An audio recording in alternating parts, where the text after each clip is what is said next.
Hi everyone, George here from Data Academy. Welcome to a new tutorial. Today we're going to look at the diagram of a typical Git workflow.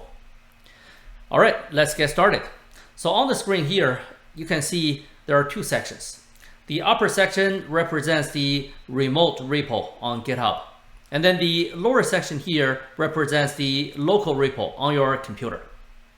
So what we want to do is to make some code changes to the remote repo.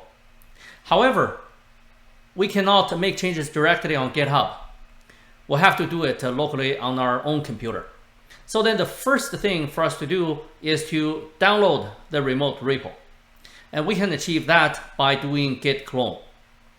Once we do that, we'll have the repo locally. From there, the first thing to do is to create a new feature branch. This is a safe way for you to make changes and do experiments without affecting the master branch, which is normally in production. And we are going to use git checkout-b to create a new feature branch. For example, I'm going to call this feature branch amazing feature.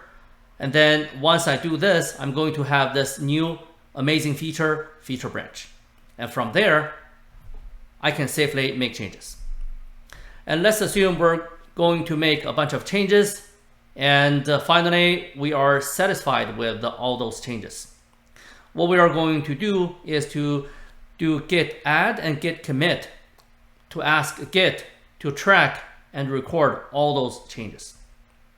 And after that, the next thing to do is to send these changes over to the remote repo. And we can do that by using Git Push. Normally, we would send the local feature branch to the remote repo as a new feature branch with the same name.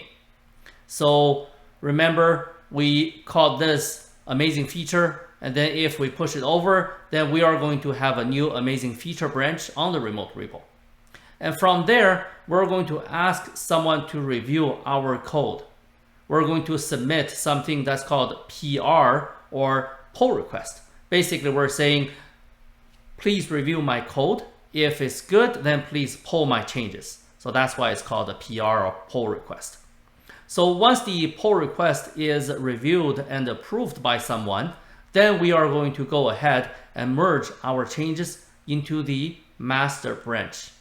At this point, all the changes are done and all the changes are incorporated into the master branch on the remote repo. So then the next thing to do is to delete the feature branch. We can definitely do that directly on GitHub.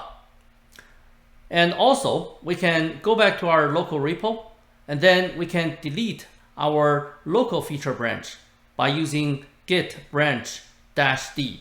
And then if we want to sync it with the remote repo, we can just do git push again to sync the branch deletion. And finally, if you are going to make some further changes in the future, don't forget you want to do git pull to sync your local repo with the remote repo so that you can work off of the latest version of the repo. So that's everything for today. Thank you for watching. I'll talk to you next time.